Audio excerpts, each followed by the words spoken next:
ಪ್ರಿಯ ವೀಕ್ಷಕರೇ, ಈ ವಿಡಿಯೋನ ನೋಡೋದಕ್ಕೂ ಮೊದಲು ನಮ್ಮ ಚಾನೆಲ್ ಅನ್ನ ನೀವು ಸಬ್ಸ್ಕ್ರೈಬ್ ಮಾಡ್ಕೊಂಡಿಲ್ಲ ಆದ್ರೆ ತಕ್ಷಣವೇ ಸಬ್ಸ್ಕ್ರೈಬ್ ಮಾಡ್ಕೊಳ್ಳಿ. ಹಾಗೆ ವಿಡಿಯೋ ಇಷ್ಟ ಆಗಿದ್ರೆ ಶೇರ್ ಮಾಡಿ.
ಶ್ರೀ ಗುರುಭ್ಯ ನಮಃ.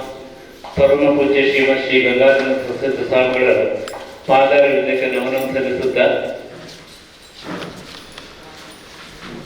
ಆತ್ಮೀಯರೇ, ಎಲ್ಲರಿಗೂ ಹೊಸ ವರ್ಷದ ಶುಭಾಶಯಗಳೊಂದಿಗೆ ನಮ್ಮ ಒಂದು ಇವತ್ತಿನ ಕಾರ್ಯಕ್ರಮ ಪ್ರಾರಂಭ ಆಗ್ತದೆ. ಪರಮ ಪೂಜ್ಯರು ಕಳೆದ ಹಲವಾರು ವರ್ಷಗಳಿಂದ ಈ ಒಂದು ಪ್ರವಚನ ನಡೆಸ್ಕೊತಾ ಬಂದಿದ್ದಾರೆ. ನಮಗೆ ಬಹಳ ಖುಷಿ ಆಗ್ತದೆ. ಪರಮ ಪೂಜ್ಯರಿಂದಲೇ ಪ್ರವಚನ ಹೇಳ್ತದೆ. ನಮ್ದೊಂದು ಯೋಗ ಅದು ಒಂದು ವಾರ ಪರ್ಯಂತ ನಮ್ಮ ಯೋಗ ಮಾಡ್ತಾ ಇರ್ತದೆ. ಅದೊಂದು ಖುಷಿನೇ. ಅವರಿಗೆ ಪರಮ ಪೂಜ್ಯರಿಗೆ ಶಿರಸಾಷ್ಟಾಂಗ ನಮಸ್ಕಾರದೊಂದಿಗೆ ನಾವು ಸ್ವಾಗತ ನೀಡ್ತಾ ಇದ್ದೇವೆ. ಅದೇ ರೀತಿ ಇವತ್ತಿನ ಒಂದು ಪ್ರವಚನಕ್ಕೆ ಖಡ್ಗವಾಚನ ಮಾಡೋದಕ್ಕೆ ನಮ್ಮ ಡಾಕ್ಟರ್ ಶಂಕರ್ ಭಟ್ ಉಚ್ಚಳ್ಳಿ ಅವರು ಬಂದಿದ್ದಾರೆ. ಅವರಿಗೂ ಸಹಿತ ಸ್ವಾಗತ. ಅದೇ ರೀತಿ ತಾವೆಲ್ಲ ಬಂಧು ಭಗಿನಿಯರೆಲ್ಲ ಬಂದು ಸೇರಿದ್ದೀರಿ. ಇವತ್ತಿನ ಒಂದು ಕಾರ್ಯಕ್ರಮಕ್ಕೆ ಸ್ವಲ್ಪ ಹೆಚ್ಚಿನ ಒಂದು ಆಚೆಯವರಿಗೆಲ್ಲ ಸ್ವಲ್ಪ ಪ್ರಚಾರ ಕೊಟ್ಟು ನಾಳೆ ಹೆಚ್ಚಿಗೆ ಜನ ಬರುವ ಅಂತ ತಿಳಿಸಿ ನಿಮಗೆಲ್ಲರಿಗೂ ಸುಸ್ವಾಗತ. ಇವತ್ತೊಂದು ಈ ಒಂದು ಕಾರ್ಯಕ್ರಮಕ್ಕೆ ಪ್ರಾಯೋಜಕತ್ವವನ್ನ ನಮ್ಮ ದಾಮೋದರ ಭಟ್ ವಿವೇಕಾನಗರ್ ಹಾಗೂ ಎಸ್.ಎನ್. ಭಟ್ ಉಪಾಧ್ಯಾಯ ದಂಪತಿಗಳು, ದಾಮೋದರ ಭಟ್ ದಂಪತಿಗಳು ಮತ್ತು ಶ್ರೀಪಾದೇವಳೆ ದಂಪತಿಗಳು ಹೊರಟಿಗೊಪ್ಪ ಹಾಗೂ ಅರುಂಧತಿ ವಿಶ್ವೇಶ್ವರ ಹೆಗಡೆ ಸಿಎಂ ಹೇಳಿ ನಮ್ಮ ಸಿಎಂ ಹೇಳಿ ಸುಪ್ರಸನ್ನಗರ 5 ಜನ ಇವತ್ತು ಈ ಒಂದು ಕಾರ್ಯಕ್ರಮಕ್ಕೆ ಪ್ರಾಯೋಜಕತ್ವವನ್ನು ಪಡೆದಿದ್ದಾರೆ. ಅವರು ಸತ್ಯ ನಾನು ಧನ್ಯವಾದ ಹೇಳ್ತಾ ಸ್ವಾಗತ ಸರ್ತೇನೆ. ಅದೇ ರೀತಿ ಇವತ್ತು ನಾಡಿದಲ್ಲಿ ಭಜನಾ ಮಂಡಳಿಯವರು 1 ಗಂಟೆ 4ರಿಂದ 5 ಗಂಟೆವರೆಗೆ ಭಜನನ್ನ ಶ್ರೀಗಳವರ ಆದೇಶಂತೆ ಮಾಡಿದ್ದಾರೆ. ಅವರಿಗೆ ಮತ್ತೆ ಈಗ 5:15 ಬೇರೆ ಕಡೆ ಒಂದು ಕಾರ್ಯಕ್ರಮ ಕೊಡಬೇಕಂತೆ. ಹಾಗಾಗಿ ಅವರು ನಮ್ಮನ್ನು ಹೇಳಿ ಹೋಗಿದ್ದಾರೆ. ಅವರಿಗೂ ಸಹಿತ ಧನ್ಯವಾದನೆ ಹೇಳಿ ಎಲ್ಲರಿಗೂ ಸುಸ್ವಾಗತ. ಬಂದಿರುವಂತ ಎಲ್ಲರಿಗೂ ಸ್ವಾಗತ. ನಮಸ್ಕಾರ.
ಬಂದಿರಲಿ ಮಾನುಷ ಸಖನ ಕೋರುವುದು ಬಡ ಜೀವ ದೂರದ ದೈವ ಬಂದಿರಲಿ ಮಾನುಷ ಸಖನ ಕೋರುವುದು ಬಡ ಜೀವ ಮಂಕುತಿಮ್ಮ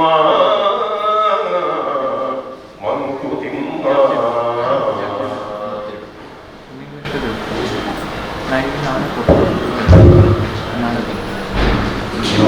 ಪ್ರವೇಶ್ಯ ಮಮ ವಾಚಮಿವ ಸಂಜೀವಯತ್ಯಖಿಲ ಶಕ್ತಿಧರ ಸ್ವಧಾತ್ಮ ಅನ್ಯಾಶ್ಚ ಹಸ್ತಚರಣಶ್ರವಣತ್ವಗಾದಿ ಪ್ರಾಣಾನ್ ನಮೋ ಭಗವತೆ ಪುರುಷಾಯ ತುಭ್ಯಂ ವಂದೇ ಮಾತರಮಂಬಿಕಾಂ ಭಗವತೀಂ ವಾಣೀರಮೋಹಾತ್ಮಿಕಾಂ ಕಲ್ಯಾಣೀಂ ಕಮನೀಯಕಲ್ಪರತಿಕಾಂ ಕೈವಲ್ಯನಾಥಪ್ರಿಯಾಂ ವೇದಾಂತ ಪ್ರತಿಪಾದ್ಯಮಾನ ವಿಭವಾಂ ನಿರ್ಬಂಧನೋರಂಜನೀಂ ಶ್ರೀಚಕ್ರಾಂಚಿತರತ್ನಪೀಠ ನಿಲಯಾಂ ಶ್ರೀರಾಜರಾಜೇಶ್ವರೀಂ ಶ್ರುತಿಸ್ಮೃತಿಪುರಾಣಾನಾಂ ಆಲಯಂ ಕರುಣಾಲಯಂ ನಮಾಮಿ ಭಗವತ್ಪಾದಶಂಕರಂ ಲೋಕಶಂಕರಂ.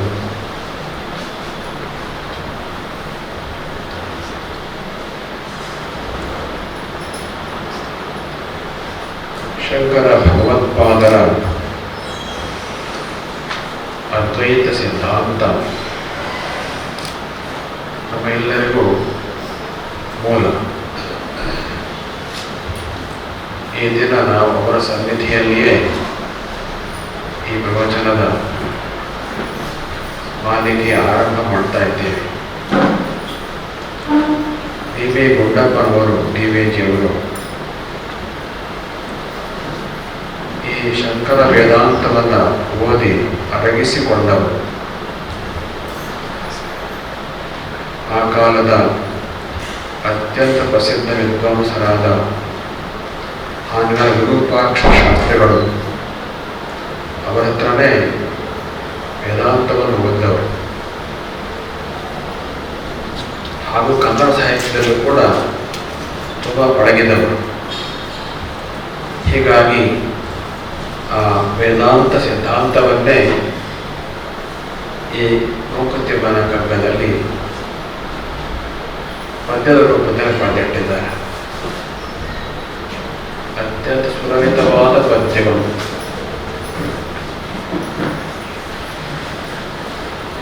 ಕನ್ನಡ ಭಾಷೆಗೆ ಒಂದು ಶ್ರೀಮಂತಿಕೆಯನ್ನು ಕೊಡುವಂತಹ ಗ್ರಂಥ. ಯಾಕಂದರೆ ಕನ್ನಡ ಭಾಷೆ ಕಾಲಪ್ರವಾಹದಲ್ಲಿ ಏನೇನೋ ಆಗ್ತಾ ಇದೆ. ಬೇರೆ ಬೇರೆ ಶಬ್ದಗಳು ಸೇರಿ ಏನೇನೋ ಆಗ್ತಾ ಇದೆ. ವಿಶೇಷವಾಗಿ ಇಂಗ್ಲಿಷ್ ಶಬ್ದಗಳು ತುಂಬ ಸೇರ್ತಾ ಇದೆ. ಇಂಥ ಸಂದರ್ಭದಲ್ಲಿ ಅದರ ಪ್ರಾಚೀನತೆಯ ಸೊಗಡನ್ನು ಇಟ್ಟುಕೊಂಡು ಆಧುನಿಕತೆ ಒಪ್ಪುವ ಒಂದು ನಡುಗಣ್ಣನ ಶೈಲಿಯಲ್ಲಿ ಕಗ್ಗದ ಪದ್ಯಗಳು ಬಂದಿರೋದು ವಿಶೇಷ. ಹಾಗಾಗಿ ಮಂಕುತಿಮ್ಮನ ಕಗ್ಗ ಮುಂದೆ ಒಂದು ಸಹಸ್ರ ವರ್ಷಗಳ ಕಾಲ ಜನಮಾನಸರ ಬದುಕಿರ್ತದೆ ಖಂಡಿತ. ಈ ಕಗ್ಗದ ಹಿಂದಿನ ಕಥೆ ನಿಮಗೆಲ್ಲ ಗೊತ್ತಿದೆ. ಹಿಂದೆ ನಾವು ಹೇಳಿದ್ದೇವೆ ಕೂಡ, ಅದರಿಂದ ಮತ್ತೆ ಅದು ಹೇಳಕ್ಕೆ ಹೋಗೋದಿಲ್ಲ. ಸೋಮಿ ತನ್ನ ಮಾವನ ಕಡತದಲ್ಲಿ ಕಂಡಿರೋದೇನಪ್ಪ ಅಂತಂದ್ರೆ, ಬಾಳಿಗೆ ಸಲುವ ತತ್ವ ಮಥಿತವ. ಬಾಳಿಗೆ ಸಲುವ ತತ್ವ ಮಥಿತವ. ಬಾಳಿಗೆ ಸಲ್ಲುವ ಅಂದರೆ ಒಸಗಿ ಆಗುವ ತತ್ವ ಮಥಿತವ. ಮಥಿತವಾದ ತತ್ವ. ಮಥಿತ ಅಂದರೆ ಮಂಥನ ಮಾಡಲ್ಪಟ್ಟಂತಹದ್ದು, ಸಾಕಷ್ಟು ಚಿಂತನೆ ಮಾಡಿರುವಂತಹದ್ದು. ಅಂಥ ತತ್ವದ ಒಂದು ಸಂಗ್ರಹ ಈ ಗ್ರಂಥ ಇದೆ ಎಂಬುದಾಗಿ ಆ ಪೀಠಿಕೆಯ ಕಥಾನಕದ ಕೊನೆಯ ಭಾಗದಲ್ಲಿ ಬಂದಿರೋ ಸಾಲಿತು. ಬಾಳಿಗೆ ಸರ್ವತತ್ವ ಮಥಿತವ ಅಂತೇಳಿ. ಅಂಥ ಜೀವನಕ್ಕೆ ಬೇಕಾಗುವ ಜೀವನಕ್ಕೆ ಹೊಂದಿಕೆ ಆಗುವ ತತ್ವ ಚಿಂತನೆಯ ಗ್ರಂಥ ಈ ಮಂಕುತಿಮ್ಮನ ಕಗ್ಗ. ಆರಂಭದ 3 ಪದ್ಯಗಳು ಇದರ ಮಂಗಳ ಪದ್ಯಗಳು ಅಂತ ಹೇಳ್ಬೋದು. ಯಾಕಂದ್ರೆ ಪರಮಾತ್ಮನಿಗೆ ನಮಸ್ಕಾರ ಮಾಡೋ ಪದ್ಯಗಳು 3 ಪದ್ಯಗಳು. ಅದರ ಒಂದನ್ನು ಆಗಲೇ ಈ ಶಂಕರ ಭಟ್ರು ಓದಿದರು. ಆ ಪದ್ಯಗಳು ನೋಡಿದಾಗ ಸ್ಪಷ್ಟವಾಗಿ ಪದ್ಯಗಳು ಓದಿ ಸ್ಪಷ್ಟವಾಗಿ ಗೊತ್ತಾಗುತ್ತೆ ಉಪನಿಷತ್ತರು ಹೇಳುವ ಅದ್ವೈತ ವೇದಾಂತದ ಒಂದು ಸಾರವೇ ಈ ಪುಸ್ತಕದ ವಿಷಯ ಅಂತ ಹೇಳಿ. ಯಾಕಂದ್ರೆ ಅವನು ಮಾಯಾಲೋಲ ಶ್ರೀ ವಿಷ್ಣು, ಮಾಯಾಲೋಲ ಎಂಬ ಶಬ್ದ ಬರೋದೇ ಅದ್ವೈತ ವೇದಾಂತದಲ್ಲಿ, ಬೇರೆ ಎಲ್ಲರೂ ಬರೋದಿಲ್ಲ. ಮತ್ತೆ ಅವನು ಜೀವ ಜಡ ಪ್ರಪಂಚ ಇವನ್ನೆಲ್ಲ ಆವರಿಸಿಕೊಂಡು ಇದ್ದಾನೆ.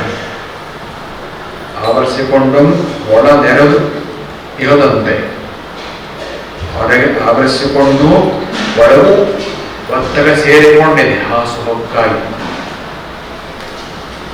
ಓತಪ್ರೋತವ ಸೇರಿಕೊಂಡಿದೆ ಅಂತ ಹೇಳ್ತಾರೆ.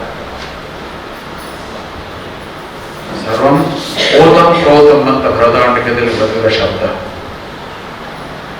ಹೊರಗೂ ಆವರಿಸಿಕೊಂಡು ಒಳಗೂ ಓತಪ್ರೋತವ ವ್ಯಾಪಿಸಿಕೊಂಡಿರುವಂತಹ ಪರಬ್ರಹ್ಮ ತತ್ವ. ಅಂತಹ ಒಂದು ಪರಬ್ರಹ್ಮ ತತ್ವವನ್ನು 3 ಪದ್ಯದಲ್ಲಿ ಬಹಳ ಸೊಗಸಾಗಿ ವರ್ಣನೆ ಮಾಡಿಟ್ಟಿದ್ದಾರೆ. ಅಂತ ಆ ಪರಮಾತ್ಮನ ಒಂದು ಚಿಂತನೆ ಈ ಜೀವನಕ್ಕೆ ಸಲ್ಲುವ ರೀತಿಯಲ್ಲಿ ನಡೀತಾ ಇದೆ. ಕಳೆದ ವರ್ಷ ನಾವು ಮನುಷ್ಯನ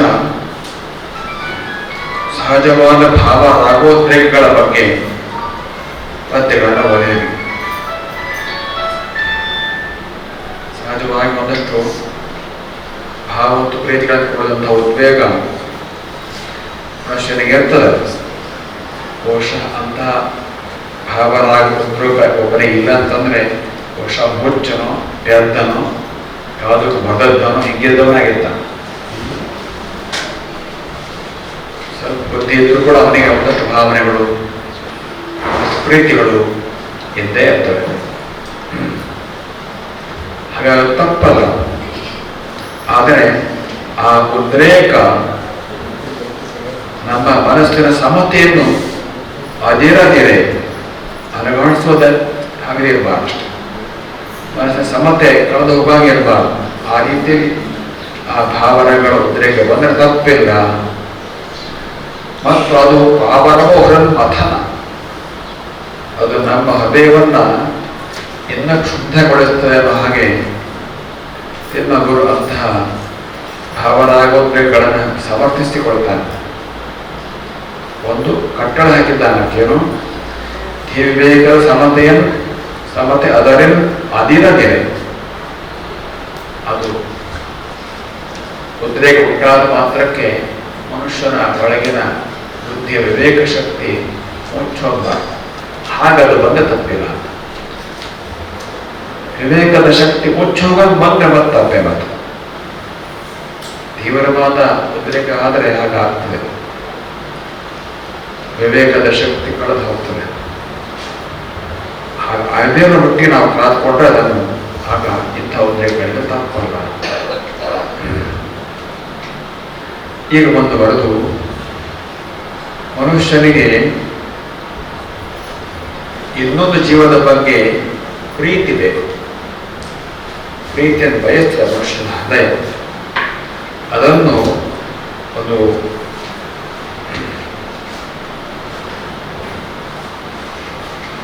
29ನೇ ಪದ್ಯದವರೆಗೆ 30 ತನಕನೂ ಕೂಡ ಅದರಂತೆ ಅಲೆ ಆಗಿ ಬೇರೆ ಬೇರೆ ರೀತಿಯ ಮುಖಗಳು ಬಂದಿರ್ತವೆ. ಮನುಷ್ಯ ಪ್ರೀತಿಯನ್ನು ಬಯಸ್ತಾನೆ ಎನ್ನುವಾಗಿ ಕಾರಿರೋಳು ಆಗಸದಿ ತಾರೆನೂರು ಇದ್ದರೆ ಗಂಗತ್ತಲೆ ಒಳಗೆ ಹೋಗ್ತಾ ಇದ್ದಾರೆ ಮನುಷ್ಯ. ಆದರೆ ನಕ್ಷತ್ರಗಳಿದ್ದಾವೆ, ಸ್ವಲ್ಪ ಮಬ್ಬು ಬೆಳಗ್ಗೆ ಇರ್ತಾರೆ, ನಕ್ಷತ್ರಗಳು ಮಾತ್ರ ಇದ್ದರೂ ಕೂಡ ನಕ್ಷತ್ರ ನೂರಾರು ಬೆಳಕನ್ನು ಕೊಡ್ತಾ ಇದ್ರು ಅವನಿಗೆ ಅದು ಸಾಕಾಗುತ್ತಿಲ್ಲ ದಾರಿ ಕಾಣೋದಕ್ಕೆ. ಅಮಾವಾಸ್ಯೆ ಕಗ್ಗತ್ತಲಿನಲ್ಲಿ ಆಕಾಶದ ಮೋಡಗಳಿಂದ ಇದ್ದರೆ ನಕ್ಷತ್ರಗಳ ಬೆಳಕು ಕಾಣ್ತವೆ, ಆದರೆ ಆ ಬೆಳಕು ಸಾಕಾಗೋದಿಲ್ಲ. ಮತ್ತೆ ಆ ನಕ್ಷತ್ರಗಳು ನೂರಾರು ಇದ್ದಾರೆ ಆಕಾಶದಲ್ಲಿ, ಆದರೂ ಅವರ ಬೆಳಕಿಗೆ ಬಂದ ದಾರಿ ಸಾಕಾಗೋದಿಲ್ಲ.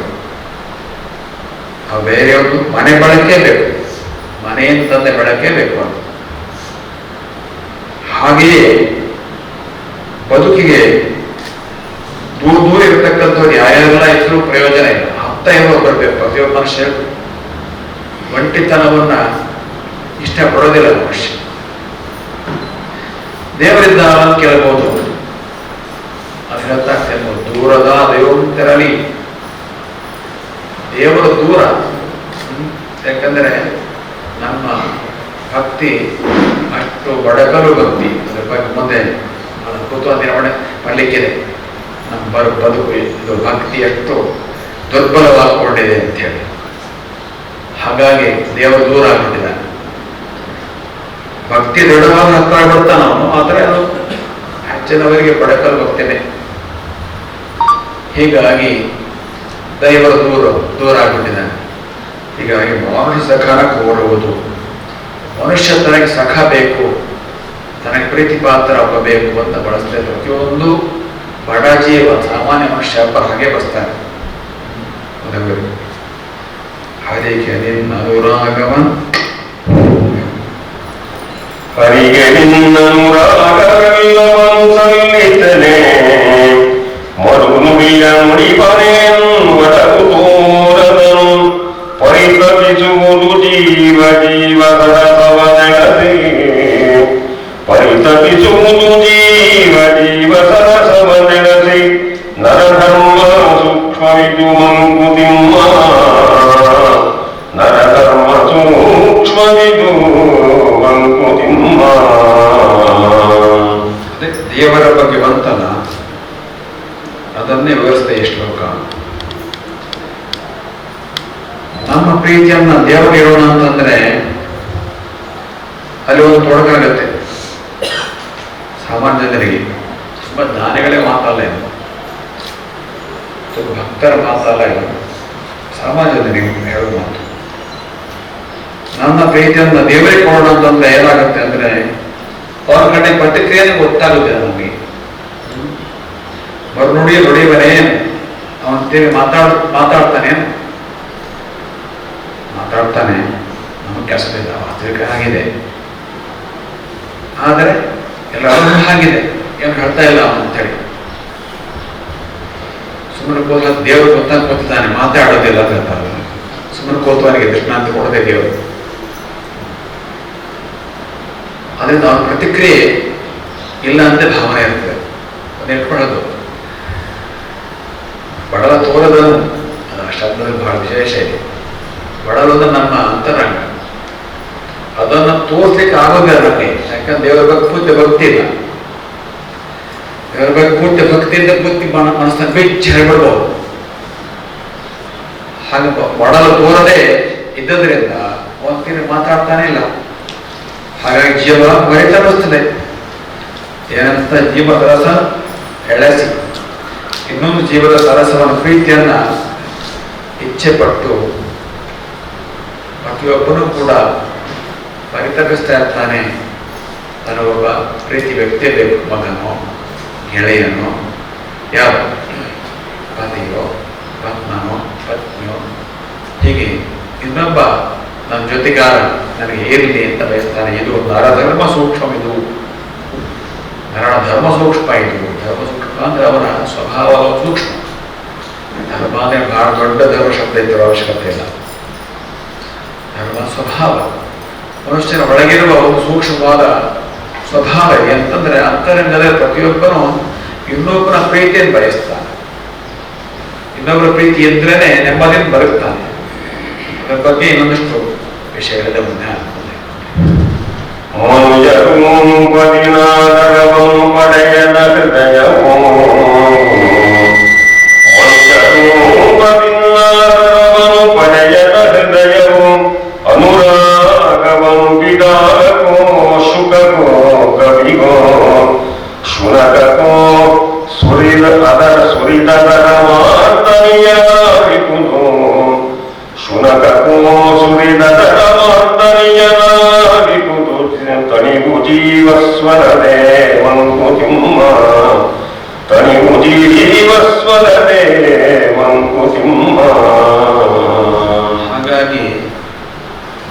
ಕೆಲವೊಂದ್ಸಲ ಯಾವ ಮನುಷ್ಯರು ತನಗೆ ಪ್ರೀತಿ ಕೊಡಲಿಲ್ಲ ಆಗ್ಬಿಟ್ಟು ಏನಾಗ್ಬಿಡ್ತು, ಮನುಷ್ಯ ಏನ್ ಮಾಡ್ತಾನೆ, ಬಿಡಾದಕ್ಕೋ ಬಿಡಾದ ಬೆಕ್ಕು, ಕೆಲವು ಬೆಕ್ಕು ಸಾಕ್ತಾರೆ. ವಿದೇಶದಲ್ಲಿ ಜಾಸ್ತಿ ಇದೆ. ಅವರಿಗೆ ಇನ್ಯಾರ ಪ್ರೀತಿ ವ್ಯಕ್ತಿರ ಇರೋದೆಲ್ಲ ಒಬ್ಬಂಟಿಗರಲ್ಲ, ಪ್ರೀತಿ ಬೆಕ್ಕು ಸಾಕೊಂಡಿರ್ತಾರೆ. ಅಥವಾ ಶುಕರ್ಕೋ, ಗಿಳಿ, ಕಪ್ಪಿಗೋ, ಕೆಲವರು ಕಪ್ಪಿನ ಸಾಕ್ತಾರೆ, ಅದಕ್ಕೆ ಪಳಗಿಸಿ ಇಟ್ಕೊಂಡಿರ್ತಾರೆ ಚೆನ್ನಾಗಿ. ಶೂನ್ಯಕ್ಕೋ ನಾಯಿ ಸಾಕ್ತಾರೆ. ಹೀಗೆ ಯಾವುದೋ ಪ್ರಾಣಿಯನ್ನು ಇಟ್ಕೊಂಡು ಅದಕ್ಕೆ ತನ್ನ ಪ್ರೀತಿಯನ್ನೆಲ್ಲ ಸುರಿತಾರೆ. ಆದರೆ ಅದೇನು ಆಟ ಆಡ್ತದೆಯೋ ಅದನ್ನು ಸಂತೋಷ ಪಡ್ತಾರೆ. ಮಾರ್ದನಿಯನ್ ಆಲಿಪೋದು, ಅದರ ಮಾರ್ದನಿಯನ್ ಆಲಿಪೋದು. ಆ ಬೆಕ್ಕೋ, ಗಿಳಿಯೋ, ಕಪ್ಪಿಯೋ, ನಾಯಿಯೋ ಏನ್ ಸಾಕೊಂಡಿರ್ತಾರೆ ಅದರ ಜೊತೆ ಪ್ರೀತಿ ಮಾಡ್ಕೊಂಡಿರ್ತಾರೆ. ಅದೇನ್ ಪ್ರತಿಕ್ರಿಯೆ ಮಾಡ್ತಾರೋ ಅದನ್ನ ಕೇಳೋದ್ರಲ್ಲೇ ಇಷ್ಟಪಡ್ತಾರೆ. ಆ ಮೂಲಕ ತರುವ ಜೀವಸ್ವರದೆ, ಆ ಜೀವದ ಸ್ವರದೆ, ಧ್ವನಿಯಿಂದ, ಜೀವದ ಒಳಗಿನ ಧ್ವನಿಯಿಂದ ಒಂದು ತಳಿ ತೃಪ್ತಿ, ಅಷ್ಟಕ್ಕೆ ಸಮಾಧಾನ ಪಡ್ತಾರೆ. ಯಾಕೆ ಹಿಂಗೇನಾಗಿದ್ದು, ಮರುಳದಿಯ ರೂಪದಿಂದ ಆರನ್ನು ಪಡೆಯದ ಹೃದಯ. ಇನ್ನೊಬ್ಬ ಮನುಷ್ಯರನ್ನ ಪಡೆಯಲಿಕ್ಕೆ ಆಗದಂಥ ಒಂದು ಸ್ಥಿತಿ ಅಂತ ಅನೇಕರಿಗೆ, പക്ഷെ ನಮ್ಮ ಮನುಷ್ಯರು ಕಮ್ಮಿ ಅದು. ಈಗ ಇದು ಶುರುವಾಗಿದೆ. ಈಗ ಕುಟುಂಬ ವ್ಯವಸ್ಥೆ ಸಾಕಷ್ಟು ಹಾಳಾಗಿದೆ. ಈಗ ಕುಟುಂಬ ವ್ಯವಸ್ಥೆ ಇರುವಲ್ಲಿವರೆಗೆ ಅದು ಅಷ್ಟಾಗಿ ಬರಲಿಕ್ಕಿಲ್ಲವೇನೋ. ವಿದೇಶಗಳ ಕುಟುಂಬ ವ್ಯವಸ್ಥೆ ಆಗಲೇ ಸಾಕಷ್ಟು ಹೋಗಿದೆ, ಅಥವಾ ಅದು ಇಲ್ವೇ ಇಲ್ಲ ನಿಕ್ಕ. ಹೀಗಾಗಿ ಏನಾಗ್ತದೆ, ಪ್ರತಿಯೊಬ್ಬನಿಗೂ ಒಂಟಿತನ ಕಾಡ್ತಾರೆ. ಹಾಗಾಗಿ ಅವರು ಬೆಕ್ಕನ್ನು ಸಾಕೊಂಡಿರ್ತಾರೆ, ಇಲ್ಲ ಇನ್ನೊಂದು ನಾಯಿ ಸಾಕೊಂಡಿರ್ತಾರೆ. ರಾತ್ರಿ ಹಾಸಿಗೆಲ್ಲೂ ಅದನ್ನೇ ಬಳಸ್ಕೊಳ್ತಾರೆ. ಅದೇ ಮುಗಿಬೋದು. ಹಾಗಾಗಿ ಅಂಥವ್ರು ಏನು ಮಾಡ್ತಾರೆ ಅಂತಂದ್ರೆ, ಆ ತನ್ನ ಪ್ರೀತಿಯ ಸಾಕು ಪ್ರಾಣಿ ಜೊತೆ ಮಾತಾಡ್ತಾರೆ. ಅದೇನು ಪ್ರತಿಕ್ರಿಯೆ ಕೊಡ್ತದನ್ನು ಸಂತೋಷ ಪಡ್ತಾರೆ. ಹೀಗೆ ಅದರೊಳಗೆ ಸಂತೋಷ ಪಡೋದು ಹೀಗಾಗಿದೆ. ಬಟ್ ಮನುಷ್ಯನ ಅಂತರಂಗ ಇನ್ನೊಂದು ಜೀವದ ಪ್ರೀತಿಯನ್ನು ಬಯಸ್ತಿದೆ ಅನ್ನೋದು ಸಹಜ. ಮನುಷ್ಯ ಸಂಘ ಜೀವಿ ಕೇಳ್ಕೊಂಡು, ಸಂಘ ಇನ್ನೊಂದು ಜೀವದ ಪ್ರೀತಿ, ಆತ್ಮೀಯತೆ, ಮಮತೆ, ಅದು ಮನುಷ್ಯನಿಗೆ ಬಹಳ ಇರುತ್ತೆ. ಅದು ಸಹಜ ಸ್ವಭಾವವೇ. ಅದು ಸ್ವಲ್ಪ ಕೆಲವು ಸಲ ಹುಚ್ಚು ಆಗ್ತದೆ, ಕೆಲವು ಸಲ ಅದು ಮುಂದಿನ ಪದ ಹೇಳ್ತಾ ಮಾತೆ ಮಾತೆವೋ, ಪಿತನವನೋ, ಪತಿಯವನೋ, ಸತಿಯವನೋ, ಭ್ರಾತ ಸುತದ ಕರವನೋ, ಪಾತ್ರವಂದನಕ್ಕೆ ತಾಂ ಕಾತರಿಸುತ್ತಿಹುದು ತನ್ನೆಲ್ಲವನು ಮುಡುಕುಗುಡೆ ಪ್ರೀತಿಯ ಹುಚ್ಚು ಚಟ ಮಂಕುತಿಮ್ಮ, ಪ್ರೀತಿಯ ಹುಚ್ಚು ಚಟ ಮಂಕುತಿಮ್ಮ. ಪ್ರೀತಿಯ ಹುಚ್ಚು ಚಟ, ಹುಚ್ಚು ಚಟವೇ ಅದು.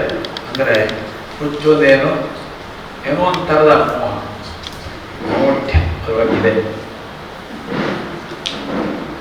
ಬಿಡ್ಲಿಕ್ಕೆ ಆಗೋದಾಗಿ ಚಟ ಅಂತ ಹೇಳ್ತಾಗಿದೆ.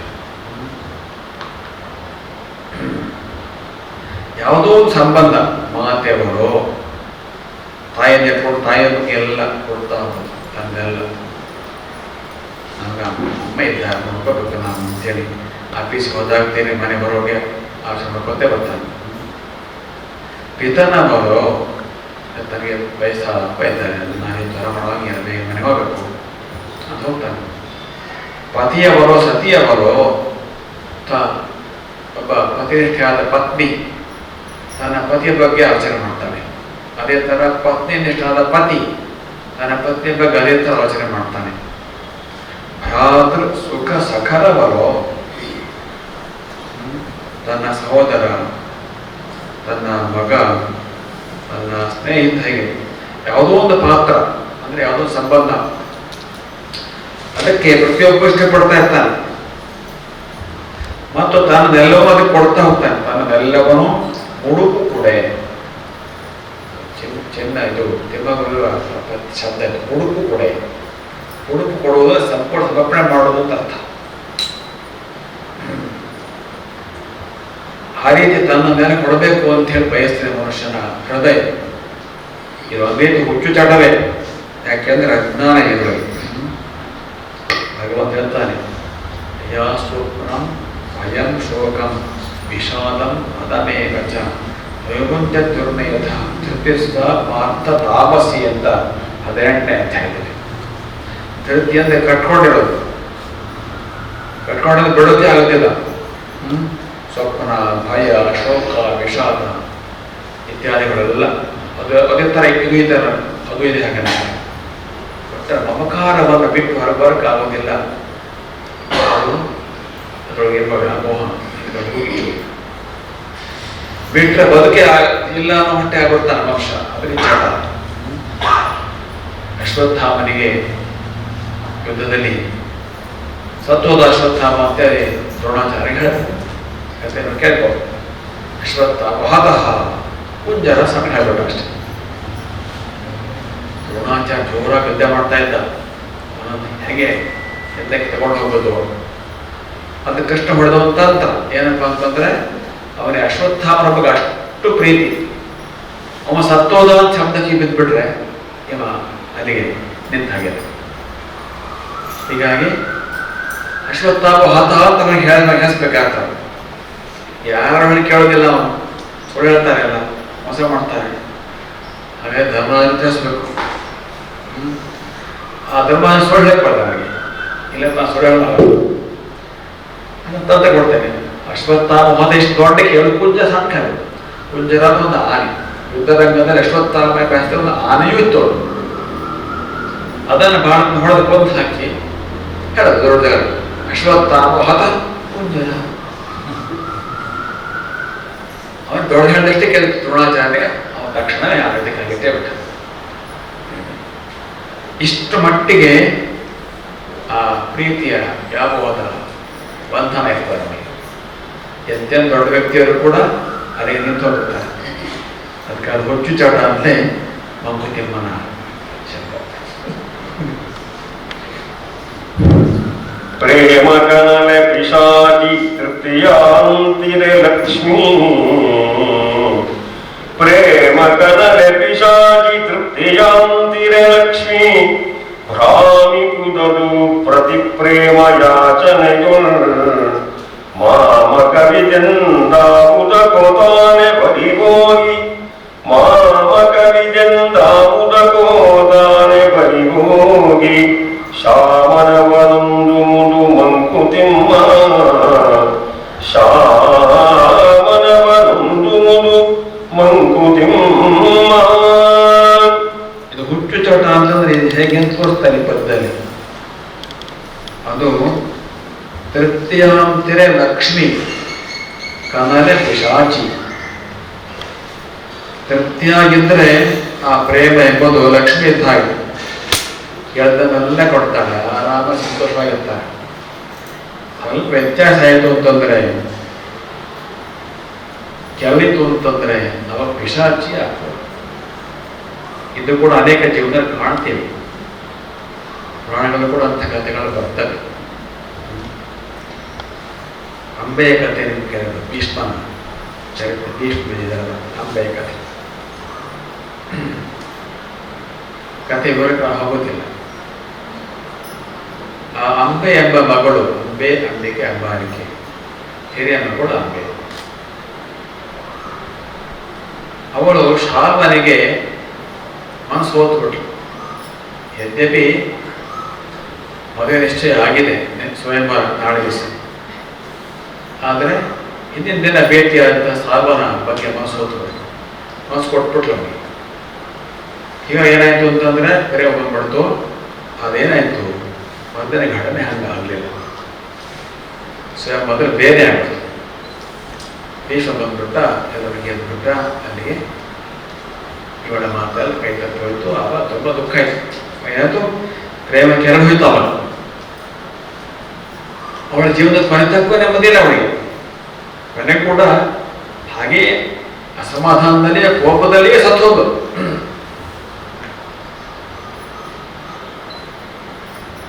ಎಷ್ಟು ಮಟ್ಟಿಗೆ ಅವಳ ಅಸಮಾಧಾನ ಅಂತಂದ್ರೆ, ಭೀಷ್ಮ ಕರ್ಕೊಂಡು ಹೋಗ್ತಾ ಭುಜನನ್ನು ಕೂಡ ಒಂದಿಬ್ಬರು ಮದುವೆ ಹೋಗ್ತಾರೆ, ಮದುವೆ ಆಗ್ತಾರೆ ಅವ್ರ ತಮ್ಮನಿಗೆ, ಭೀಷ್ಮ ತಮ್ಮನಿಗೆ. ಇವರೊಬ್ಬಳು ಹಿಂಗಳು ಹೇಳ್ಕೊಂಡು ನಾನು ಇನ್ನೊಂದು ಮಾಡ್ಕೊಂಡ್ಬಿಟ್ಟಿದ್ದೇನೆ, ಅದು ನಾನು ಮದುವೆ ಆಗಿಸಿದ್ದಾರೆ ಇಲ್ಲ. ಆಯ್ತಮ್ಮ, ಹಾಗೆ ಪರವಾಗಿಲ್ಲ, ಅವ್ನು ಬಿಟ್ಟು ಬಂದೇ ಮನೆ ಮಾಡ್ತಾನ. ಆಯ್ತಾ, ಅಲ್ಲಿ ಮದುವೆ ತಪ್ಪಾಯ್ತಾ, ತಿರುಗಿ ಸಾಮಂತ ಬರ್ತಾಳೆ. ಅವನು ಒಟ್ಟು ಕೂಡ ಆ ದಿವಸ ಏನು ಹೋಗಿದ್ದೇನೆ, ಮಾತು ಕೊಟ್ಟವನೇ ಸ್ವಯಂ ಬಂದಲ್ಲಿ ಏನು ಹೋಗಿದ್ದೇನೆ ಬೈದು ಆಯ್ತಪ್ಪ ಭೀಷ್ಮನ ಹಿಡ್ಕೊಂತೆ ಅಂತೇಳಿ ಭೀಷ್ಮ ಅಂತ ಹೋಗ್ತಾನೆ. ನೀನೇ ನನ್ನ ಮದುವೆ ಆಗೋದು, ನೀಗ ಗೆದ್ದವ್ ನೀನು ಅಂತ ಹೇಳ್ದ. ಇಲ್ಲಪ್ಪ ನಾನು ಬ್ರಹ್ಮಚಾರಿ, ನನ್ನ ಮದುವೆ ಆಗೋ ಇಲ್ಲ, ಮದುವೆ ಆಗಿದೆ ತಮ್ಮನ ಮದುವೆ ಆಗೋ ಇಲ್ಲಂತ ಇಲ್ಲ. ಇವಳಿಗೆ ಈ ಕಡೆ ಭೀಷ್ಮನೂ ಇಲ್ಲ, ಆ ಕಡೆ ಸಾಲ್ವನೂ ಇಲ್ಲ, ಒಟ್ಟಾರೆ ಜೀವನ ಪರ್ಯಂತ ಪರಿತಾಪ ಕೋಪ. ಏನು ಭೀಷ್ಮ ಮೇಲೆ ಎಷ್ಟು ಒಳಗೆ ಕೋಪ ಬಂತವಳಿಗೆ, ದ್ವೇಷ ಬಂತವಳಿಗೆ, ಏನೆಲ್ಲ ಸಾಧನೆ ಮಾಡೋ ಪ್ರಯತ್ನ ಪಟ್ಲು, ಮನೆಗೆ ಯಾವ ಪ್ರಯೋಜನಕ್ಕೆ ಬರಲಿಲ್ಲ. ಕೊನೆಗೂ ಮರುಜಾದ ಶಿಖಂಡಿಯಾಗಿ ಹುಟ್ಟಿದ ಕಥೆ ಬರ್ತದೆ. ಒಟ್ಟಾರೆ ಜನ್ಮಾಂತರ ತನಕ ಮುಂದುವರಿತಲ್ಲ ಅವಳ ಪ್ರೀತಿಯ ಕೆರಳಿಕೆ, ಅದು ಪ್ರೀತಿ ಕೆರಳಿಗೆ ಪಿಶಾಚ ಒಂದು ಒಳ್ಳೆ ಉದಾಹರಣೆ. ಅಂಬೆ ನಮಿಟುದು ಅದು ಪ್ರತಿ ಪ್ರೇಮ ಯಾಚನೆಯೋಳು, ಪ್ರತಿಯಾಗಿ ಪ್ರೇಮದ ಯಾಚನೆ ಬೇಕಾದಕ್ಕೆ.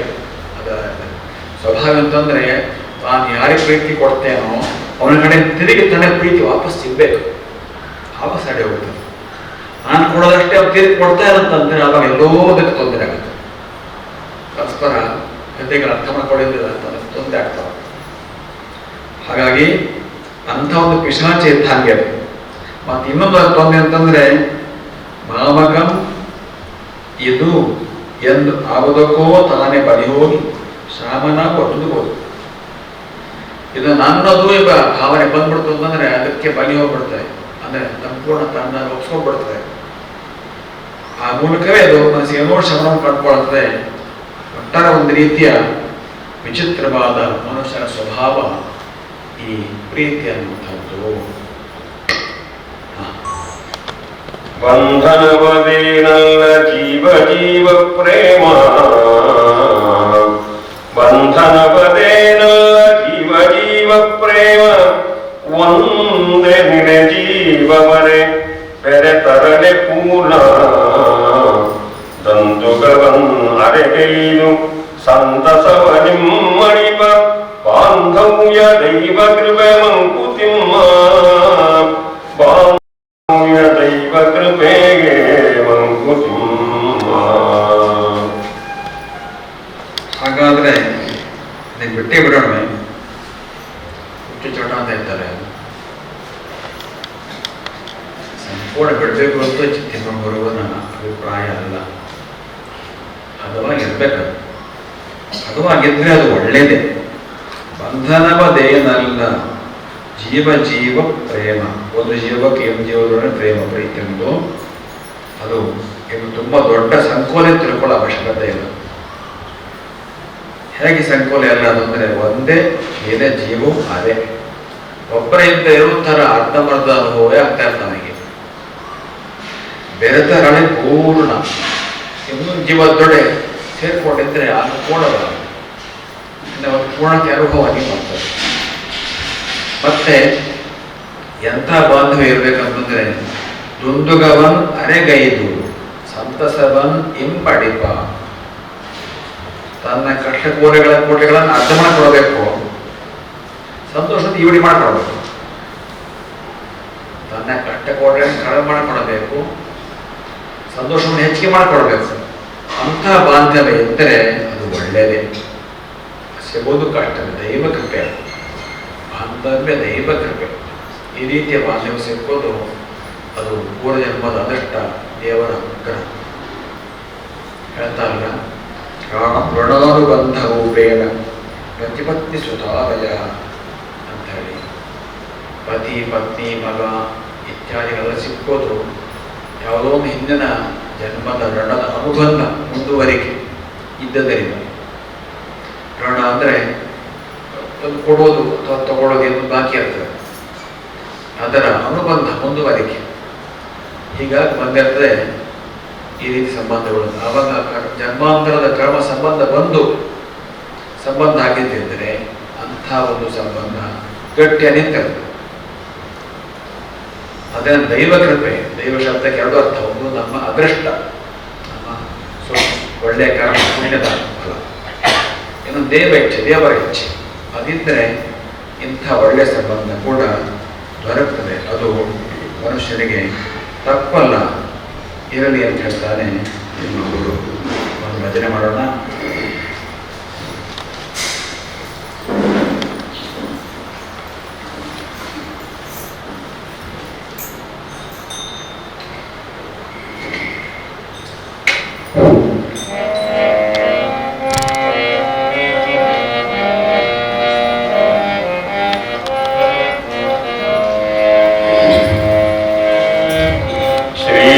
ಶ್ರೀರಾಮಚಂದಿರನೆ ಶ್ರೀಲೋಲ ಸುಂದರನೆ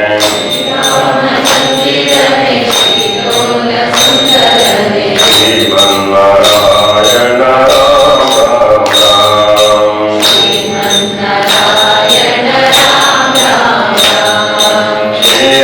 ಶ್ರೀರಾಮಚಂದಿರನೆ ಶ್ರೀಲೋಲ ಸುಂದರನೆ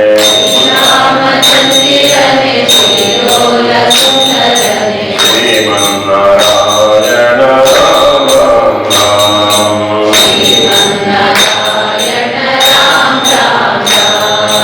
ಪಾಲುವೆ ನಾಂ ಪಾಲುವೆ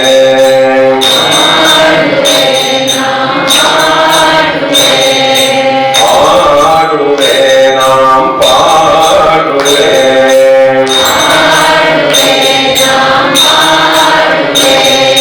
ಗೋವಿಂದ ವೈಕುಂಠನೆ ಗೋಪಾಲ ಮುಕುಂದನೆ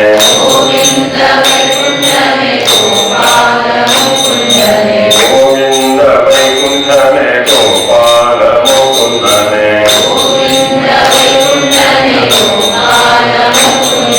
ಗೋಗಳ ರಕ್ಷಕ ರಾಮ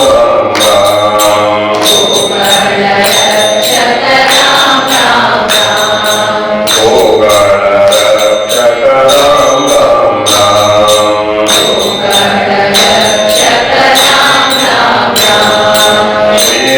ಶ್ರೀರಾಮಚಂದ್ರನೆ ಶ್ರೀಲೋಲ ಸುಂದರನೆ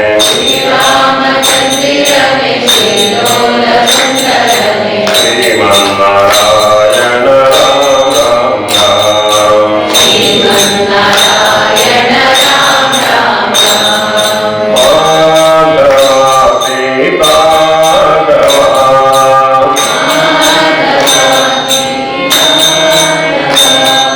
ಮಾಧವ ಸೀತಾಧವ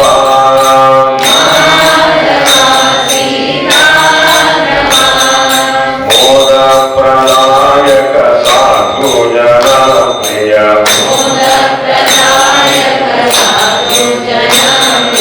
ವೇದಾಂತ ಮಣಿ ಹರಿ ರಾಮ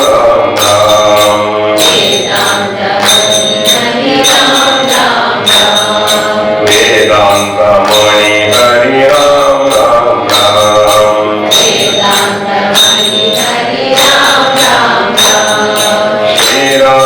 ಶ್ರೀರಾಮಚಂದ್ರನೆ ಶ್ರೀಲೋಲ ಸುಂದರನೆ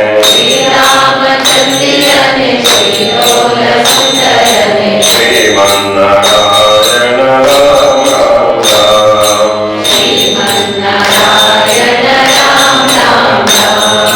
ರಾಮನೇ ಶ್ರೀರಾಮನೇ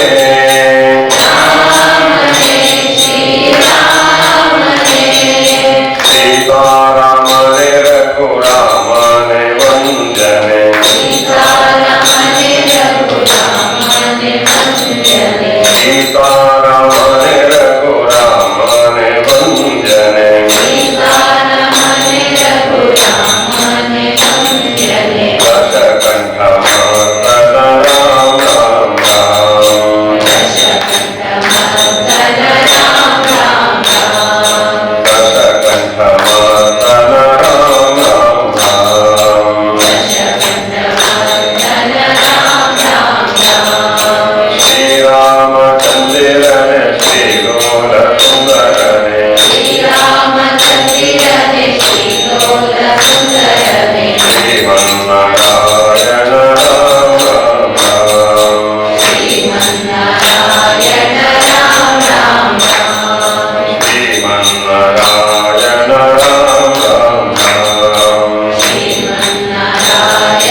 ಯದ್ಯಪಿ ತಿಮ್ಮವರು ಮುಂದೆ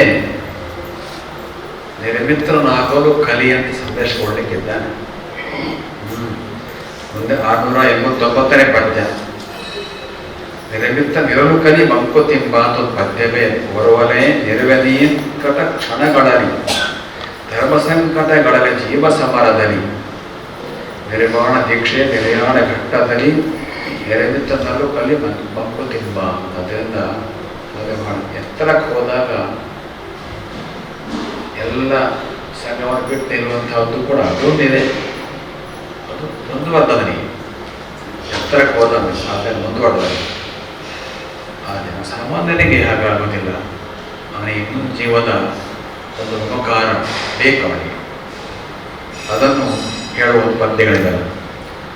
ಒಬ್ಬನು ಊಟದಲ್ಲಿ ಸವಿಯಿಲ್ಲ ಸೊಗವಿಲ್ಲ, ಒಬ್ಬನು ಊಟದಲ್ಲಿ ಸವಿಯಿಲ್ಲ ಸೊಗವಿಲ್ಲ, ಇಬ್ಬರಾಗುವೆನೆಂದರಂತೆ ಪರಬೊಮ್ಮಂ ಹೆಬ್ಬದುಕನೊಂಟಿತನದೊಳ್ ಅದೇನು ಬದುಕುವೆಯೋ, ಹೆಬ್ಬದುಕನೊಂಟಿತನದೊಳದೇನು ಬದುಕುವೆಯೋ, ತಪ್ಪಿಕೊಳ್ಳೋ ವಿಶ್ವವನು ಮಂಕುತಿಮ್ಮ, ತಪ್ಪಿಕೊಳ್ಳೋ ವಿಶ್ವವನು ಮಂಕುತಿಮ್ಮ ಮಂಕುತಿಮ್ಮ. ಪ್ರಾಸ ಹೇಗಿದೆ? ಒಬ್ಬನೋಡು ಊಟದಲ್ಲಿ ಸವಿಯಿಂದ ಸವಿ, ಇಬ್ಬರಾಗುವನೆಂದರಂತೆ ಪರಮ ಹೆಬ್ಬದುಕನು ಒಂಟಿತನದೊಳ್ ಎಂದು ಏನು ಬದುಕುವೆಯೋ, ತಪ್ಪಿಕೊಡೋ ವಿಶ್ವವನ್ನು ಮಂಕುತಿಮ್ಮ. ಒಬ್ಬ ಇಬ್ಬ ಹೆಬ್ಬ ತಪ್ಪಿ. ಪ್ರಾಸವು ಅದು ಜೋರಾಗಿದೆ ಎಂಬನ ಪದ್ಧತಿ. ಅರ್ಥ ಅಲಂಕಾರ, ಶಬ್ದಾಲಂಕಾರ ಹಾಗೇನೆ ವಿಷಯದಲ್ಲೂ ಹಾಗೇನೆ ಇದರ ಒಂದು ಮಹತ್ವ. ಒಬ್ಬನೇ ಕೊಟ್ಟು ಊಟ ಮಾಡ್ತಾ ಕೆಲವರು ಏನು ನೆಮ್ಮದಿ ಹೋಗ್ತಾ ನಮಗೆ ಸರಿ ಇಲ್ಲ ಸರಿಯಾಗಿಲ್ಲ. ಬೇಂಗೆ ಎಷ್ಟ ಉಳ್ಕೊಂಡಿರ್ತಾರೆ, ನಾನು ಒಬ್ಬನೇ ಒಬ್ಬರು ಉಳ್ಕೊಂಡಿರ್ತಾರೆ, ಕೆಳಗೆ ಕುಳಿದವರು ಇರ್ತಾರೆ, ಮನೆಯವರು ಇರ್ತಾರೆ, ನೀವು ಬೇಜಾರು ಮಾಡ್ತಾರೆ, ಹೋಗೋವ್ರ ಜೊತೆಯಲ್ಲೇ ಹೋಗ್ತಾನೆ ಊಟಕ್ಕೆ. ಇದು ಎಷ್ಟು ಮಟ್ಟಿಗಿದೆ ಇನ್ನೊಂದು ಜೀವದ ಪ್ರೀತಿಯ ಆಕಾಂಕ್ಷೆ ಎಷ್ಟು ಮಟ್ಟಿಗಿದೆ ಅಂತಂದ್ರೆ, ಇದೆಲ್ಲ ಬಿಡಿ ಆರಂಭ ಪರಮಾತ್ಮನೇ ಅನ್ವಯಿಸಿದಂತೆ. ಇಬ್ಬನಾಗುವನೆಂದ ನೆಂತೆ ಪರ ಬೊಮ್ಮ ಬರುವ ವಾಕ್ಯ ಇದು. ಸವೈ ನೈವರೇಮೆ ತಸ್ಮಾದೇಕಾಕಿ ನ ರಮತೆ ಸದ್ವಿತೀಯ ವೈಚ್ಛದ್ ಅಂತ ಬದಾನು ಬರ್ತಾ ಬರ್ತದೆ. ಅವನೊಬ್ಬ ಇದ್ದಂತ ಜಗತ್ ಸೃಷ್ಟಿಯಾಗೋದು ಮೊದಲು ಸಂತೋಷ ಆಗಿಲ್ಲ ನಮಗೆ ಅವರು ನೈವರೇಮೆ. ಹಾಗೆ ಇವತ್ತು ಅದೇ ಸ್ವಭಾವ ಒಂದೇ ವರ್ಷಕ್ಕೆ ಒಬ್ಬರೇ ಇದ್ದರೆ ಬೇಜಾರು ಬರ್ತದೆ, ಒಬ್ಬರೇ ಇದ್ದರೆ ಬೇಜಾರು ಬರ್ತದೆ, ಮನೆ ಹೋಗೋಬಾರದು ಹೇಳ್ತಾರೆ. ತಸ್ಮಾದ್ ಏಕಾಕಿ ನರಮತೆ, ಅದಕ್ಕೆ ಏನ್ ಮಾಡೋದು? ಸದ್ವಿತೀಯ ವೈಚ್ಛತೆ, ಇನ್ನ ಬೇಕು ತನಗೇನು ಬೇಕೆ ಮಾಡಿ ಏನ್ ಮಾಡುದು? ಯಾರಿಲ್ಲ, ತನ್ನೇ ಯಾರು ಮಾಡ್ಕೊಂಡಂತ ಒಂದು ಗಂಟು ಇನ್ನೊಂದು ಹೆಣ್ಣು ಮಾಡ್ಕೊಂಡಂತಾನೆ. ಹಾಗೆ ಕಥೆ ಬರ್ತದೆ. ಒಂದೇ ಸೇರಿದ ಮೂಲೆ ಇದ್ದದ್ದು ಅದು ಒಂದನೇ ಎರಡಾಗಿ ಒಂದು ಗಂಟು ಹೆಣ್ಣು ಏನ್ ಮಾಡ್ಕೊಂಡ. ಹೀಗೆ ಜಗತ್ತಿನ ಆದ್ಯಾಗಿ ಪರಮಾತ್ಮನೇ ಬೇಯಿಸಿದ್ದಾಗ ಮತ್ತೆ ನೀನು ಆಚರಣೆ ತಪ್ಪೇನಿಲ್ಲ, ಸಹಜವೇ ಅದು. ಅದೇ ಹಬ್ಬದುಕ ಒಂಟಿತನ ನೋಡಿ ಏನು ಬದುಕಿ ಏನು ಒಬ್ಬರಿಗೆ ಎಂತ ಮಾಡ್ತೇನೆ ಬರ ಎಲ್ಲ ಜೊತೆಯಲ್ಲಿ ತಬ್ಬಿಕೊಳ್ಳೋ ವಿಶ್ವವನ್ನು.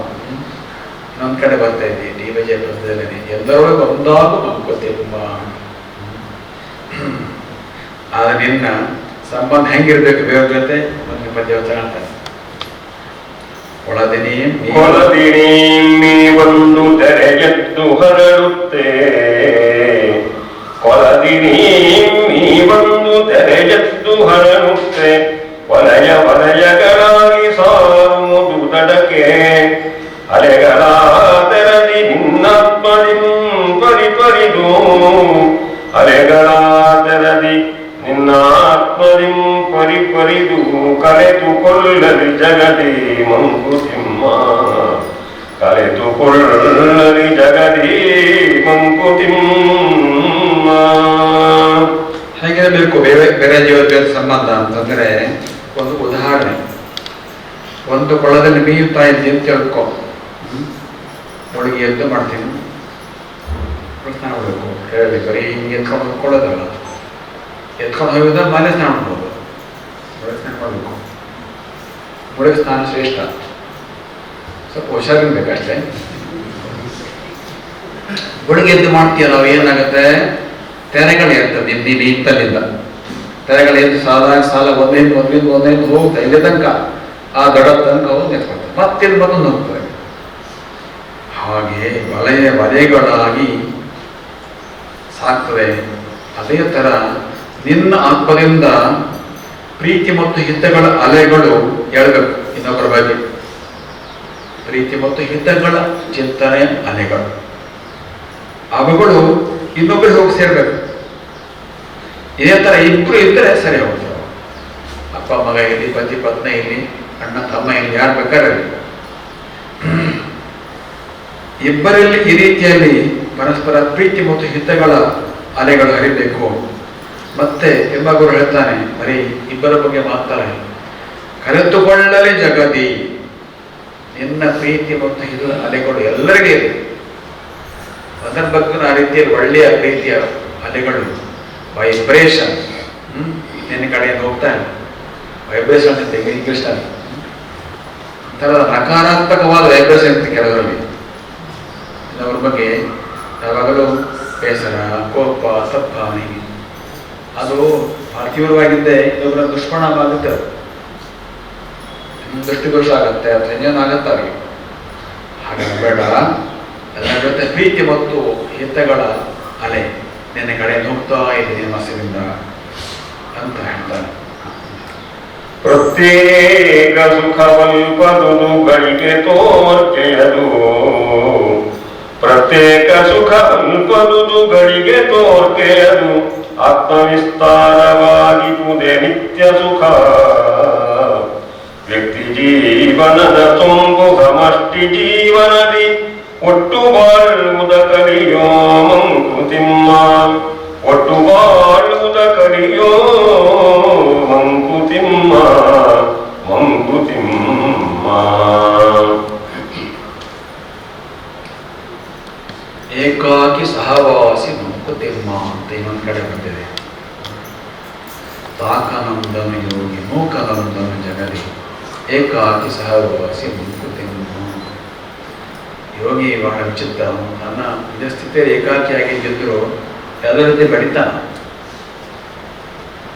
ಯಾಕಂದ್ರೆ ಪ್ರತ್ಯೇಕ ಸುಖ ಅಲ್ಪದು, ಅದು ಎಷ್ಟಂದ್ರೂ ಆ ಯೋಗಿಗಳ ವಿಷಯ ಬೇರೆ, ಆಗ ಜನಸಾಮಾನ್ಯರು. ಒಬ್ಬನೇ ಎದ್ದು ಸುಖ ಪಡ್ತಿದ್ದ ಸ್ವಲ್ಪ ಗಳಿಗೆ ತೋರಕ್ಕೆ ಸ್ವಲ್ಪ ಹೊತ್ತು ಮಾತಾಡ್ತಾರೆ. ಆದರೆ ಆತ್ಮವಿಸ್ತಾರವಾಗಿರುವುದೇ ನಿತ್ಯ ಸುಖ. ಈ ವ್ಯಷ್ಟಿ ಸಮಷ್ಟಿ ಜೊತೆ ಸೇರ್ಕೋಬೇಕು, ಅದೇ ದೀರ್ಘವಾದಂಥ ನೆಮ್ಮದಿಯನ್ನು ಕೊಡ್ತಾರೆ. ಎಲ್ಲರ ಜೊತೆ ಪ್ರೀತಿಯಿಂದ ಇರುವಂಥದ್ದು. ರಾಮಕೃಷ್ಣ ಪರಮಹಂಸ ಹೇಳ್ತಾರೆ, ಯಾವುದೋ ಒಬ್ಬ ವ್ಯಕ್ತಿಯ ಬಗ್ಗೆ ಮಾತ್ರ ನಮ್ಮ ಪ್ರೀತಿ ಬಹಳ ಬರ್ತಾರೆ, ಒಬ್ಬರ ಬಗ್ಗೆ ಬರಲಿಲ್ಲ ಅಂತಂದ್ರೆ ಅದು ಎಷ್ಟೊಂದು ಮೋಹವೇ. ಅದು ಪ್ರೀತಿ ಎಲ್ಲರಿಗೂ ಬಂದರೆ ಆವಾಗ ಅದು ಮೋಹವಲ್ಲ, ಆವಾಗ ಅದು ಜ್ಞಾನದ ವಿಕಾಸ. ಒಬ್ಬನೇ ವ್ಯಕ್ತಿಯ ಬಗ್ಗೆ ಪ್ರೀತಿ ಬಂದರೆ ಆಗ ಅದು ಮೋಹ, ಅದು ಬಂಧ. ಎಲ್ಲರ ಬಗ್ಗೆ ಬಂದರೆ ಅದು ಮೋಕ್ಷಕ್ಕೆ ದಾರಿ. ಅದರಿಂದ ಆತ್ಮವಿಸ್ತಾರವಾಗಿರುವುದೇ ನಿತ್ಯ ಸುಖ. ನಿತ್ಯ ಸುಖ ಮೋಕ್ಷದ ಕಡೆ ಕರ್ಕೊಂಡು ಹೋಗ್ತವೆ. ಎಲ್ಲರನ್ನು ಪ್ರೀತಿಯಿಂದ ನೋಡುವಂತ ಸುಖ ಬೆಳೆಸ್ಕೋಬೇಕು. ವ್ಯಕ್ತಿ ಜೀವನ ಸೊಂಪು ಸಮಷ್ಟಿ ಜೀವನದಲ್ಲಿ, ವೈಯಕ್ತಿಕ ಜೀವನ ಸೊಗಸು ಸಮಷ್ಟಿ ಜೀವನಕ್ಕೂ ಸೇರ್ಕೋಬೇಕು. ಒಟ್ಟು ಬಾಳುವುದ ಕಲಿಯೋ ಮಂಕುತಿಮ್ಮ, ಒಟ್ಟರೆ ಒಟ್ಟು ಬದುಕುವುದನ್ನು ಕಲಿಯಲಿರುತ್ತೆ. ನಿನ್ನ ವೈಯಕ್ತಿಕ ಸಾಧನೆ ನೀನು ಒಬ್ಬನೇ ಇರ್ಬೋದು, ಅದು ಹೊರಗೆ ಬಂದಂದ್ರೆ ಅದರ ಜೊತೆ ಒಟ್ಟಿಗೆ ಇರಬೇಕು. ಅದೇ ಒಂದು ನಿಜವಾದ ಸುಖ. ಅಳುವೇನು ನಗುವೇನು ಹೃತ್ಕಪಾಟೋದ್ಘಾಟ, ಶಿಲೆಯ ನೀಂ ಕರಗದಿರಲ್ ಅರಳದಿರೇ ಮರಳೇಂ, ಹೊರಜಗವ ಹೊರಬಡಿಪ ಹೊರಜಗವನೊಳಗೊಳ್ಳುವ ಸುಳುದಾರಿಯುಳು ನಗುವು ಅರಿಯಳು ನಗು ಮಂಕುತಿಮ್ಮ ಮಂಕುತಿಮ್ಮ.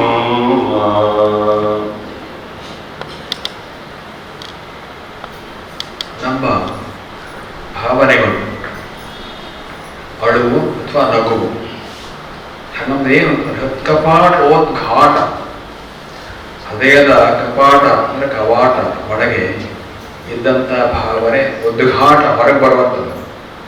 ಅಳು ಕೂಡ ಹಾಗೇನೆ, ನಗು ಕೂಡ ಹಾಗೇನೆ. ಅಳು ಒಂದು ರೀತಿಯ ಭಾವನೆ ಉದ್ಘಾಟನೆ, ನಗು ಇನ್ನೊಂದು ರೀತಿಯ ಭಾವನೆ ಉದ್ಘಾಟನೆ. ಅದು ಎಂದು ಬರ್ತಪ್ಪೇನಿದೆ. ಯಾಕಂದ್ರೆ ಚೆವಿಯಲ್ಲಿ ಏನು ಕರಗದಿರಲ್ಲ, ನೀನು ಕಲ್ಲೇನು ನೀನು ಕರಗದೇ ಇರಲಿಕ್ಕೆ, ಕಲ್ಲು ಅಲ್ಲವಲ್ಲ ನೀನು. ನೀನು ಅರಳದಿರ ಮರಳೆ ಏನು ಅರಳೋದು ಅಂತಂದ್ರೆ ಸಂತೋಷ ಆದಾಗ ಅರಳೋದು, ಅರಳೋದಿಲ್ಲ. ಏನು ನೀರು ಹಾಕಿದ್ದು ಅರಳೋದಿಲ್ಲ, ಎಷ್ಟು ತಪ್ಪಾಗಿದ್ರು ಅರಳೋದಿಲ್ಲ. ಹಾಗಾಗಿ ಸಾಧ್ಯ ಇಲ್ಲವಲ್ಲ. ಸಂತೋಷ ಬಂದಾಗ ಅರಳುತ್ತೆ ಮನಸ್ಸು, ಅರಳಬೇಕು, ಅದು ತಪ್ಪಲ್ಲ. ಹಾಗೇನೆ ದುಃಖ ಬಂದಾಗ ಕರಗ್ತದೆ ಮನಸ್ಸು, ಅದು ತಪ್ಪಲ್ಲ. ಆದರೆ ನಿನ್ನ ನೆಮ್ಮದಿ ಎಲ್ಲಿದೆ ಅಂತಂದ್ರೆ ಒಳ ಜಗವ ಹೊರ ಬಡಿಪ, ಹೊರ ಜಗವನ್ ಒಳಕೊಳ್ಳುವ. ಬಹಳ ಸುಲಭವಾಗಿದೆ. ಒಳ ಜಗವನ್ ಹೊರ ಬಡಿಪ, ತನ್ನ ಒಳಗಿನ ಮನಸ್ಸು, ಅಂತರ ಮನಸ್ಸು ತನ್ನ ಹೊರಗಿನ ಜೊತೆ ಕೂಡಿಸ್ಕೊಳ್ಳುವುದು. ಹಾಗೆ ಹೊರ ಜಗವನ್ ಒಳಕೊಳ್ಳುವ, ಹೊರಗಿನ ಜಗತ್ತನ್ನು ತನ್ನೊಳಗೆ ಸೇರಿಸ್ಕೊಳ್ಳುವ. ಇನ್ನೊಬ್ಬರ ಜೊತೆ ಚಂದ ಸಂಬಂಧ ಏನಿರಬೇಕು, ನಮ್ಮ ಕಡೆಯಿಂದ ಒಳ್ಳೇದು ಹೋಗ್ತಾ ಇರಬೇಕು, ಹೊರಗಡೆಯಿಂದ ಒಳ್ಳೇದು ಬರ್ತಾ ಇರಬೇಕು. ಈ ಒಂದು ಸುಳುದಾರಿ ಇದೆಯಲ್ಲ, ಅಂದ್ರೆ ಈ ಸೂಕ್ಷ್ಮವಾದ ದಾರಿ ಇದೆಯಲ್ಲ, ಅಲ್ಲೇ ನೆಮ್ಮದಿ ಇರೋದು. ಸುಳುದಾರಿಗಳು ನಗುವುದು ನೆಮ್ಮದಿ. ಇನ್ನೊಬ್ಬರನ್ನ ಅರ್ಥ ಮಾಡ್ಕೊಳ್ಬೇಕು, ನಮ್ಮ ಅರ್ಥ ಮಾಡ್ಕೋಬೇಕು. ಆ ರೀತಿಯ ಪರಸ್ಪರ ಆತ್ಮೀಯತೆ ಸಂಬಂಧ ಇದೆಯಲ್ಲ, ಅದು ನೆಮ್ಮದಿ. ಒಳಜಗವ ಹೊರ ಬಡಿಪ, ಹೊರಜಗವ ಒಳಕೊಳ್ಳುವ. ಈ ಶಬ್ದ ಬಹಳ ಸುಂದರವಾಗಿದೆ. ಒಳಜಗತ್ತು ನಮ್ಮ ಮನಸ್ಸಿನ ಭಾವನೆಗಳು. ಮನಸ್ಸು ದೊಡ್ಡ ಜಗತ್ತಿದ್ದ ಹಾಗೆ, ಅದರಲ್ಲಿ ಅನೇಕ ಭಾವನೆಗಳು, ಸಂಸ್ಕಾರಗಳು ಇದ್ದಾವೆ. ಅದು ಹಾಗೆ ಅದಿಮ ಹಿಡಿದುಬಿಟ್ರೆ ಎಷ್ಟು ಸಲ ಕಷ್ಟ ಆಗ್ಬರ್ತವೆ. ಹೊರ ಜಗತ್ತಿನ ಜೊತೆ ಕೊಡಬೇಕಾಗ್ತದೆ. ಹಾಗೆ ಹೊರ ಜಗತ್ತು ಕೂಡ ದೊಡ್ಡದಾಗಿದೆ. ಪ್ರತಿಯೊಬ್ಬ ಮನುಷ್ಯನಿಗೂ ಒಂದಷ್ಟು ಬೇರೆ ಬೇರೆ ಕ್ಷೇತ್ರಗಳಂತೆ ಕೆಲಸ ಮಾಡ್ತಕ್ಕಂಥ ಕ್ಷೇತ್ರಗಳು. ಆಫೀಸ್ ಬೇರೆ, ಮನೆ ಬೇರೆ, ಇನ್ಯಾವುದು ಹವ್ಯಾಸ ಇಲ್ಲ, ಆಟ ಆಡ್ಲಿಕ್ಕೆ ಹೋಗ್ತಾನೆ, ಆಟ ಆಡುವ ಸ್ನೇಹಿತರು ಬೇರೆ. ಹೀಗೆ ಈ ಹೊರ ಜಗತ್ತಿನ ಒಂದು ಕ್ಷೇತ್ರ ಅವಳ ಜೊತೆಯಲ್ಲಿ ಸೇರಿಸ್ಕೊಳ್ಬೇಕು. ಹೊರ ಜಗವನ್ನು ಒಳಗೊಳ್ಳೋದು. ಹೀಗೆ ಹೊರ ಜಗತ್ತು ಒಳ ಜಗತ್ತುಗಳನ್ನ ಒಂದು ಸಮರಸದಲ್ಲಿ ತಗೊಂಡು ಹೋಗ್ತಾ ಇದ್ರೆ ಮಧ್ಯ ಸೂಕ್ಷ್ಮದಾರಿ ಇದೆಯಲ್ಲ, ಅಲ್ಲೇ ನೆಮ್ಮದಿರೋದು. ಸೂಕ್ಷ್ಮದಾರಿ ಯಾಕೆ ಹೇಳೋದು? ಅತಿಯಾಗಿ ಒಳ ಜಗತ್ತನ್ನ ಹೊರ ಜಗತ್ತಿಗೆ ಕೊಡೋಕ್ಕೂ ಆಗೋದಿಲ್ಲ, ಸಾಧ್ಯವಿಲ್ಲ. ಅತಿ ಒಳ ಜಗತ್ತನ್ನು ಹೊರ ಸೇರಿಸ್ಕೊಳ್ಳೋಕ್ಕೂ ಆಗೋದಿಲ್ಲ, ಅದು ಕೂಡ ಆಗೋದಿಲ್ಲ. ಅದೊಂದು ಮಿತಿ ಇದೆ. ಆ ಮಿತಿಯ ಒಳಗೆ ಪರಸ್ಪರ ಸಂಬಂಧ ಇಟ್ಬಿಟ್ರೆ ಆಗೋದು ನೆಮ್ಮದಿ. ಇನ್ನೇನು ಸೂಕ್ಷ್ಮ ಇದೆ ಪದ್ಯ ತಿಳಿಸ್ಕೊಳ್ಳೋದು. ನಿಲ್ಲಿಸೋಣ.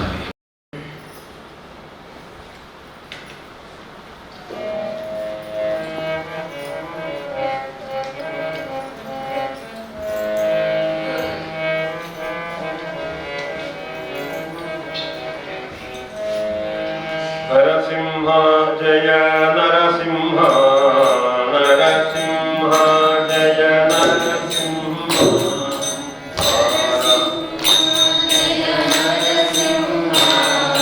ನಾರಾಯಣ ಹರಿ ಪರಬ್ರಹ್ಮ, ನಾರಾಯಣ ಹರಿ ಪರಬ್ರಹ್ಮ.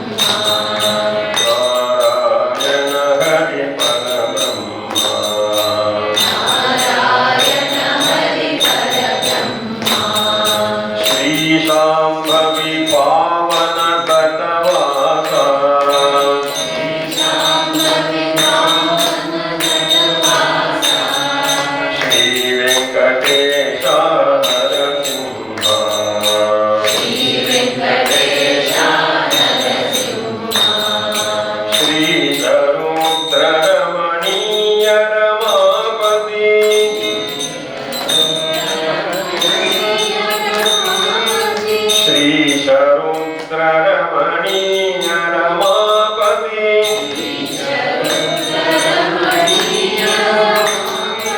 ರವಿ ಶಶಿಲೋಚನ ನರಸಿಂಹ ರವಿ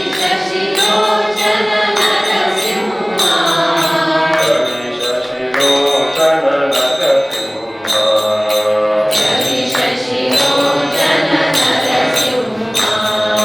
ನರಸಿಂಹ ಜಯ ನರಸಿಂಹ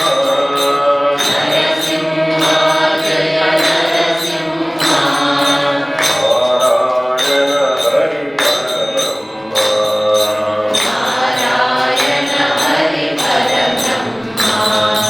ನಾರಾಯಣ ಹರಿ ಪರಬ್ರಹ್ಮ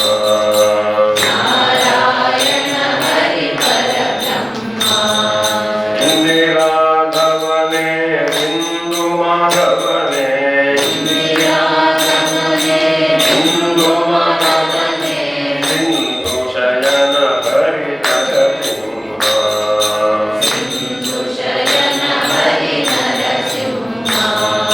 ತಂದೆ ತಾಯಿ ಗುರು ಬಂಧು ಬಳಗನಿ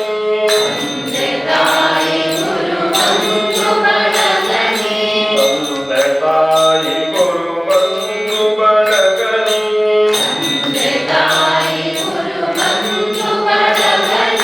ನಂಬಿದೆ ನಿನ್ನನೇ ನರಸಿಂಹ ನಂಬಿದೆ ನಿನ್ನನೇ ನರಸಿಂಹ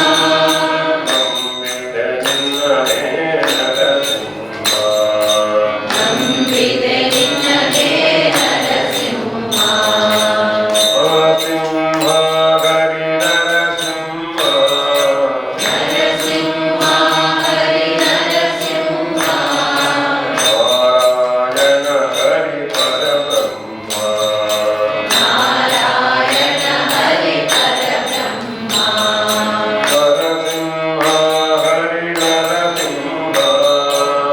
ನರಸಿಂಹ ಹರಿ ನರಸಿಂಹ ನಾರಾಯಣ ಹರಿ ಪರಬ್ರಹ್ಮ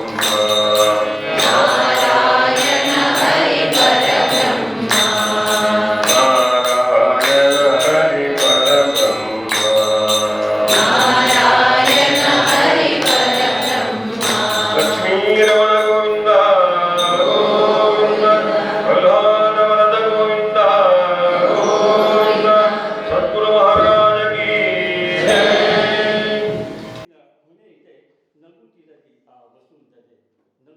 ವೀಕ್ಷಕ ಮಹಾಪ್ರಭುಗಳೇ, ನಮ್ಮ ಚಾನಲ್ ಅನ್ನು ಸಬ್ಸ್ಕ್ರೈಬ್ ಮಾಡಿ, ಶೇರ್ ಮಾಡಿ, ಪ್ರೋತ್ಸಾಹಿಸಿ.